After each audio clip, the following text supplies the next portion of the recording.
Hi, folks. Welcome to Stepping Up to the Table. I'd like to start by acknowledging the traditional owners of the land from which I am speaking today, the Wurundjeri people of Kulin Nation. Those are the land where I make my home, the Seminole people. And those from the land Alan is speaking from, the people of the Sheshi Kwanga village and Keys Nation. We pay our respects to their elders past, present, and emerging. I'm Ted DiNola. I've been in games for about 15 years, kind of up and down all over the place. Currently at Meta, where I help them make games awesome. And Alan, My name's Alan. I'm also at Oculus, where I also help make VR games happen. And I've been working in the games industry for over 10 years at this point. fantastic. Well, we're going to talk today about some things that we've had from our experience working as both game makers and on the platform and publisher side, um, and how you can build commercial games in responsible and sustainable ways. It's a little bit of a kind of separate presentations merged into one, but let's get into it with the first bit.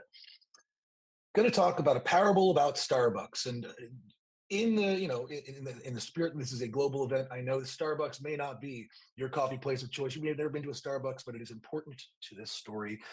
Also, it's about pitching. It's actually about pitching. So imagine you're walking into a Starbucks. It is a cold day, and you need some caffeine and a warm drink to get you started.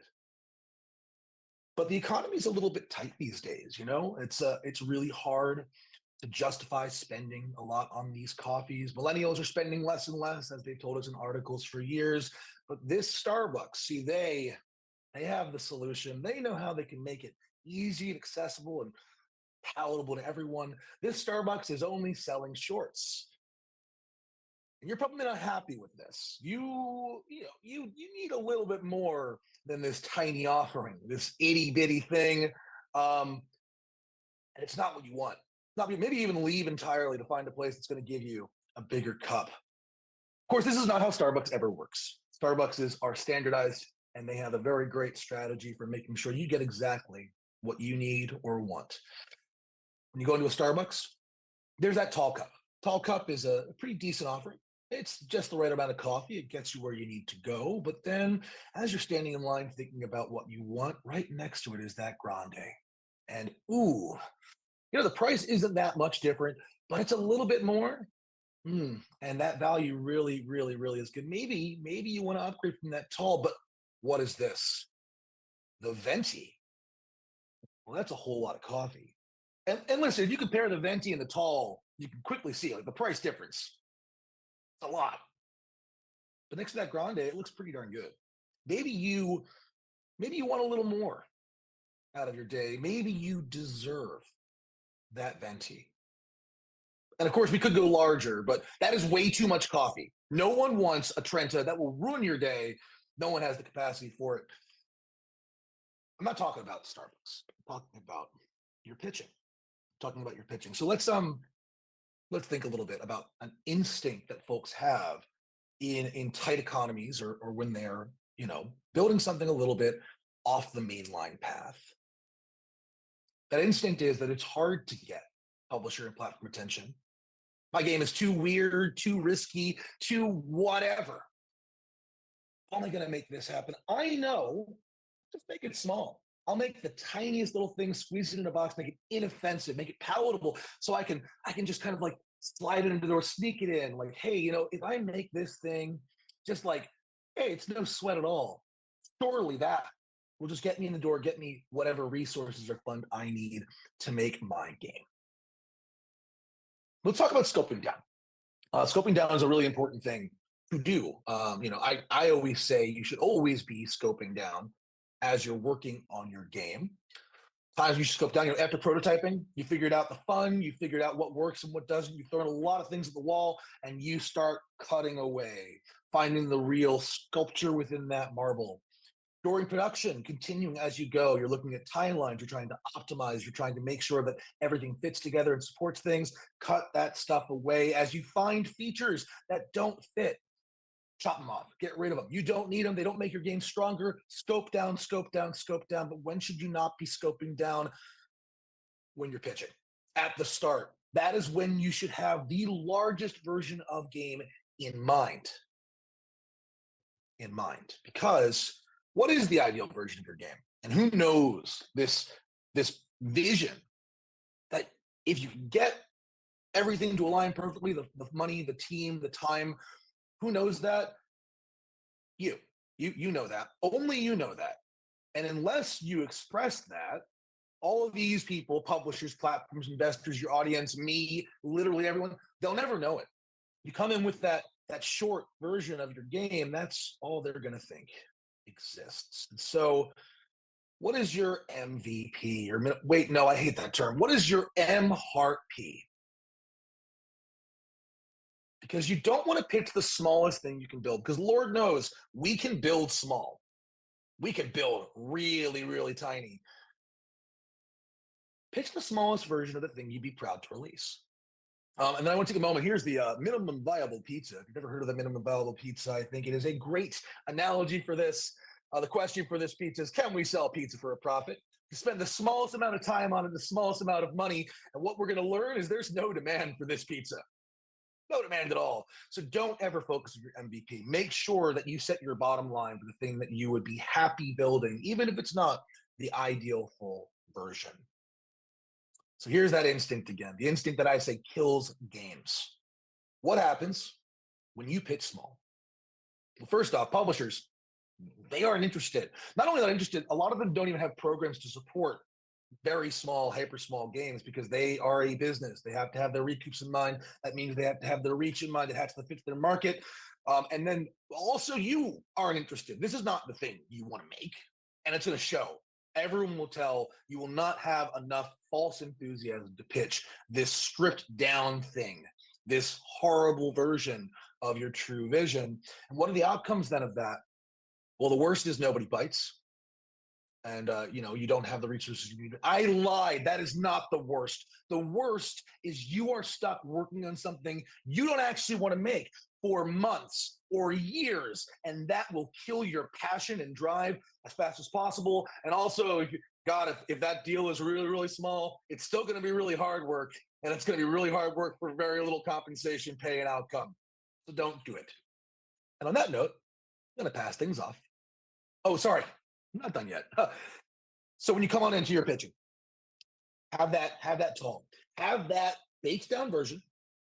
This is the smallest thing we want to make. All right. And this is how much it's going to cost. This is all it's going to take. Have that version. And then say, hey, but for a little bit more time and resources, you get a little bit more. And then make sure they know that full version. Because maybe they can only support the tall, and that's fine. You get to make your game. Maybe they can give you a little bit more, and you can make that grande. Maybe they deserve that venti. And when you give them that comparison, you let them make that choice. Never give them your short. No one wants a short. Passing it on to Alan. All right. So, targeting. We often think that we can just make one pitch deck and we can throw it to every publisher or investor under the sun and they will read it. Despite what we hear from others, every publisher and investor is actually different. Maybe not on the outside, maybe not in their portfolio, maybe not even how they work. But they all have their own thoughts and opinions on what makes a good game and how they can successfully publish them. Some publishers only work with certain platforms, maybe lead with one platform over another. Others have different marketing strategies or release paths. On top of that, publishers, agencies, and investors can provide different levels and kinds of support. That support can be split up into two major types: financial support, which can be funding that is dedicated to a platform for a specific project or for your whole company. They can be from private investors as well as government programs. There's also services support. Some can give you services that they can provide, such as localization, QA, marketing, or even a co development or support team. Some publishers can provide only finances, some can only do services, and others can do both.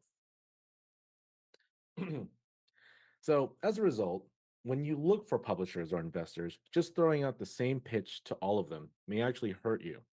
Maybe some publishers are looking for more data on where your game sits in the market, or how unique your art style, or how your visuals are. Maybe others just want some really vibey stuff. Your single deck may work for one publisher and give them all what they want to know, but for others, it might not be enough or even turn them off on your game. So, how do you fix this? You do your research. Look at publishers' websites, look at the games they published. Hell, even reach out to those developers and ask them about their experience in both pitching and working with that organization. A lot of publishers now have sections on their websites giving you information about what they're looking for. Still, it's not perfect. Some are super detailed, others are just one liners, but it's better than nothing, and it's a step up from going in blind. Some publishers look far for games far into the future. So if you're trying to publish within a year, they may not be interested. They may already have release slates, marketing plans for their existing games, so adding new ones in a short period of time may cause problems with the games overlapping at release. You should also target your message in your deck. Make sure your slides are as clear as possible. People should be able to read and skim it in 30 seconds and quickly understand what you're trying to tell them. There are a few great talks out there about this, but I want to cover some highlights here. Text should always be brief and informative with helpful information. Make it readable in a very short amount of time. Make key points bold so people know what they should pay attention to. Use images, either beautiful moving ones or good looking still images to get a reader's attention.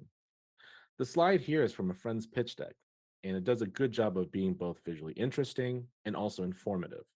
Makes you want to read it and learn more, and you don't have to spend a lot of brain power to do so. You could skim over this and understand most of what they're trying to present. And remember to communicate to others what you want clearly. As I mentioned before, you should know now what a publisher can provide, but you may not need all of it. So tell the publisher what it is you need and what you're looking for, and be specific. One specific item to financing and funding is that you will want to be ready to not just ask how much you need, but also when you need the amount by. Some, or maybe even most publishers, will be very hesitant to give you all that money up front. So you will need to know how much money you need over the course of development. You might need more money to buy equipment early, make payroll in the middle, or finish paying off rent at the end of your development. Knowing all this information means you have control over your plans and have a strong sense of what needs to be done to get the game made. Um, I've gone deep into slide design and composition in other talks I've done, and there are other people far more talented than me that have discussed this also in depth.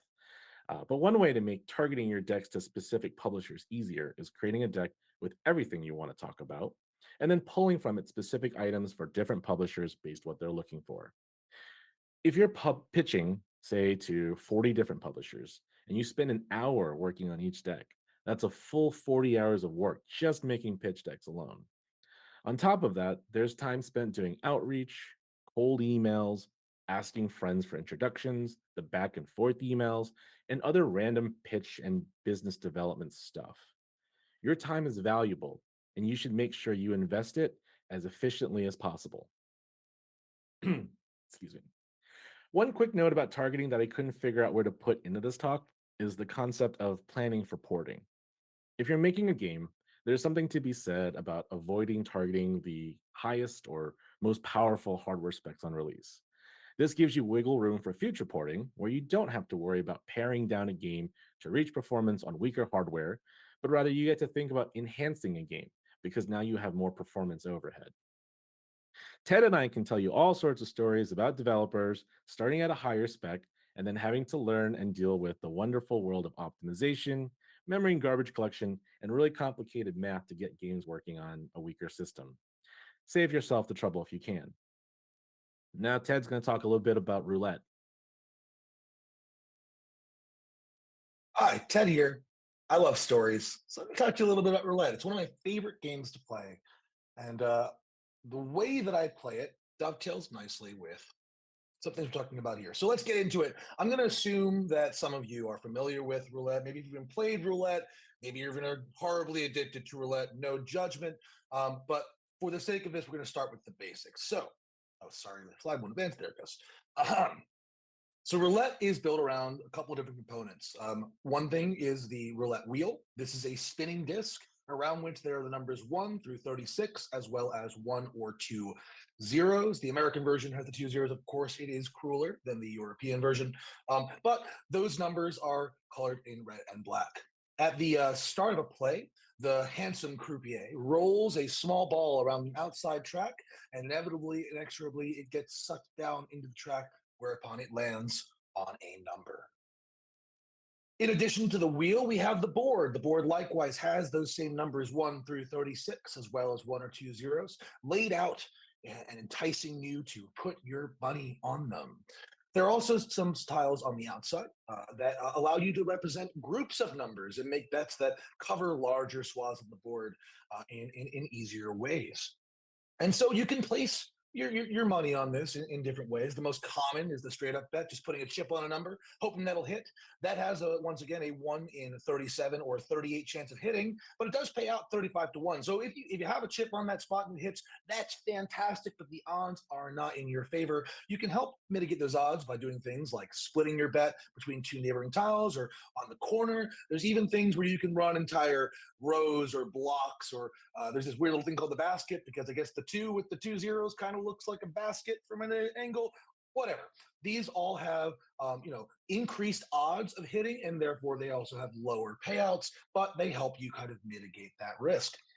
And then there's the outside bets. The most common you'll see here are things like playing on red or block, which give you half of the numbers, not half of the odds, but close-ish. Don't forget those zeros. Likewise, the even and odd, same exact odds and rewards as the red and black, same exact risk. Those zeros are still there. You can also do things like playing the first or second half of the numbers, entire rows, or any one of the three 12s. And so you can place these bets together. You very rarely are going to just put a single chip down on the board and hope your odds happen. And there's two strategies. One is couching your bets. So that's playing things that will make up for misses. So, for example, if you put a chip on 5, which is a red tile, you might also play a chip on black, and then maybe that back half 19 to 36, so that if any of those miss, all right, you're making something back up. Although in this strategy, you're guaranteeing that you're losing a little bit from your maximum outcome here. My preferred strategy when I'm playing roulette is to reinforce those bets, playing things that can stack together. So if I put a chip on 23, which is right there in that middle, I'll also play the second 12 block and then maybe that middle column. And so if it hits that 23, that's fantastic. I'm winning on all of my bets. But if it misses a little bit, I don't feel so bad. And often those other bets will cover how much I put onto the board. Once again, don't forget to play those zeros. Zeros kind of the ultimate couching. They don't really reinforce anything, but when they happen and you're not playing them, boy, do you feel sad. So let's talk a little bit more about how to play. Wait, what am I talking about? What is this event for again? Right. How does this apply to commercial game making or any business endeavor really? If you actually want to learn how to play roulette, all of these images came from that URL there. It's a fun game, and it's good for philosophy. Um, Here's a strategy for playing roulette. You just put it all on a number. If that hits, that's going to be fantastic. This is a bad strategy for playing roulette, and it's a bad strategy for making your game sustainable, because those chips represent all of your time, your money, your hopes, your dreams, your aspirations, your relationships, everything you're putting into this guaranteed hit, which, as I'm sure we all know exists. A guaranteed hit, easy money, right? No, that's an incredibly large risk you're putting there, for literally all of your game building potential. And so you might think, well, this is a slightly better one. I'll place it in better odds. I'm going to put all my chips on red. This is still actually bad, because that is still all of your time, money, hopes, dreams, and aspirations on a safe bet. There's no such thing as a safe bet in a creative field commercially. 50% risk, or actually less, really, is still too much risk to tolerate. So maybe you think, well, no, it's okay. I'll just go slow and steady. I'll just put like one chip. I have a stack of chips. I'll put one down here, one down there. And if it misses, it's fine. I can keep doing this forever. But if you minimize your risk as much as possible and minimize your spend as much as possible, the things you can build are going to be small. The outcomes are going to be small. You're minimizing those rewards. You're minimizing your chances to grow as a creator, and you're going to be bored out of your mind. So let's talk a little bit about how I like to play roulette, how I like to approach running businesses and making games. Oh, Sorry, I forgot this. Question to ask yourself: do you want to make a game? Or do you want to make something sustainable? It's a very important question to ask yourself. If the answer is a game, that's totally fine. It's totally valid. This is not for you, and that's great. Go make an awesome game. And if it burns all your resources, that's fine. You wanted to make a game. Now, if you want to make something sustainable, is that okay if it's not fulfilling? And same thing. If you just want to make something sustainable, you can play that slow and steady, and you can keep making small things for a long time. That is totally fine. But I want to talk about staying at the table. So when things are tight, that's your time to make smaller bets. Play your strengths, keep spend small, get things done quickly. Play your, your red plus even, things that kind of help each other out, and maybe you get a little bit of room. When things are stable, that's when you can start making smart bets. Start putting some riskier plays out there, but back those up. Back those up with things that you know you can do well. Don't make plans that cancel her out because then you're minimizing your maximum outcome. Of course, if you're working on something particularly weird and you're really uncertain about it, that is fine. Feel free to couch that. Go and make something weird for a new platform that you've never done before while also finding ways to reinforce your core business. And when things are good, that's the only time you can afford bad bets. The things we tell each other we shouldn't do, the really weird thing that you know is a terrible idea commercially, but your brain won't let you not make it. If you're doing great, if you're flush, absolutely make those bets. This applies across every axis. It's the types of games you make, it's the platforms you're targeting, it's the ways you spend your time, your money, and your effort. Always be looking at how can I balance out my riskiest activities. Whether you're a single game studio and you just need to broadcast to multiple platforms, or you're a multi-game studio and you need to spread those things around, push your competencies, because you don't want to lock yourself into a bad bet you can't afford, or even a good bet you can't afford. Okay.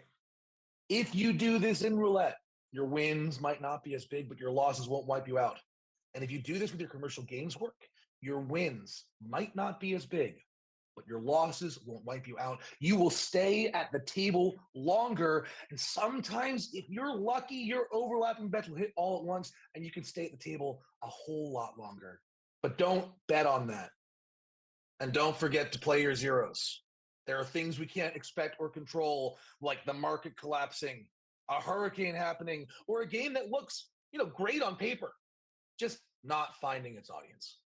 All right, passing it back to Mr. Dang.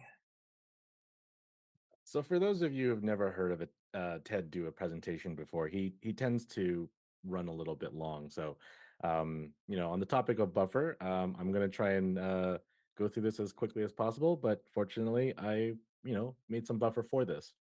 I work in production, and as a producer, I get paid to worry. So I love the topic of buffer and proper planning. I tell people to think about buffer at every stage and buffer for every element of development. Think of a buffer pie where every slice represents a facet of development. It could be evenly distributed, or maybe there's more emphasis on certain parts of development. QA might take some buffer, so will programming, but so will design, or even just the whole pre production stage and other parts. So we all know that shit can happen in game dev. What we don't know is when. Shit does not care when it happens and who it affects. And in game dev, it affects everything in different ways. But in the end, it's a problem for everyone. For example, team members can be out for sickness or personal reasons, which could happen, in pre-production or during development or any other time. Could be for a few days or a few months. Designs don't get made for devs to integrate. Art doesn't get integrated for testing. You will need time to course correct. Maybe you scheduled a voiceover recording for a specific week, and maybe the voiceover artist can't make it then, and you have to schedule it a month later, which means your VO integration is now delayed, and that pushes everything else out too. Game ideas will change over time. You can change pre-production during development, or maybe even at beta. The earlier the change may mean a big impact to how the rest of the development goes, and a later change can mean a big impact because now you have to dedicate a bunch of resources to get things corrected in a shorter amount of time. Or maybe your game just needs more work. Maybe you decide to switch engines, third party middleware, the way you develop a certain mechanic that now prevents you from adding some other mechanic. Or maybe you need time in QA to get those nasty bugs out. The game freezes at a certain point, and you need to figure out if it's because the console doesn't have enough memory, maybe the game engine can't handle that much memory, maybe your programmer just added too much stuff to memory. It'll take time to test all these different scenarios, find the problem, and then fix it. Game dev is hard. You need to have the time and the money to fix and deal with all these things. And no buffer means no time and no money to deal with any of this. We can't predict the future, but we can make time for whatever it throws at us. So we should be able to think, or we should think holistically, what that means and where it'll affect us so that we can gauge the amount of buffer that we may need. Finally, buffer can also be used as a negotiation tactic for funding. Imagine you estimate that it'll cost you $100,000 to make a game between you and a friend. You ask the publisher for $100,000.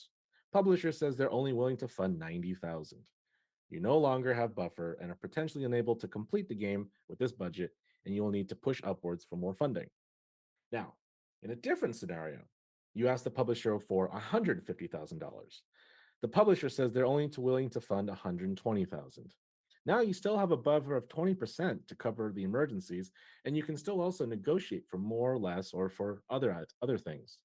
This also can apply to amounts of time as well. So you can ask for more QA time, more marketing assets, and so forth.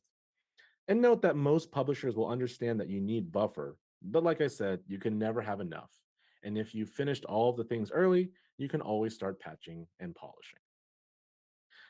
Ted, you want to tie everything up for us? Yeah, let's go through this fast because the buffer, thanks for that fact that in there, Alan, bringing it all together. So, really quick, some high level beats. We talked about don't pitch small, menu from the smallest to a happy medium to the ideal version you love to build. Otherwise, you risk no interest on all sides or getting locked into building something you don't want to. Alan? Uh, you want to research publishers and investors to more effectively present your game to them. Create a single pitch that you can take pieces from for custom decks that you really like. When developing for platforms, think about hitting less than the highest hardware specifications. And think about what you need and what you will say, and also how. Be smart with your bets. Don't pin everything on one chassis. Offset risk your plans with safer ones. Don't take on more risk or investment than you can afford. And don't forget to play your zeros.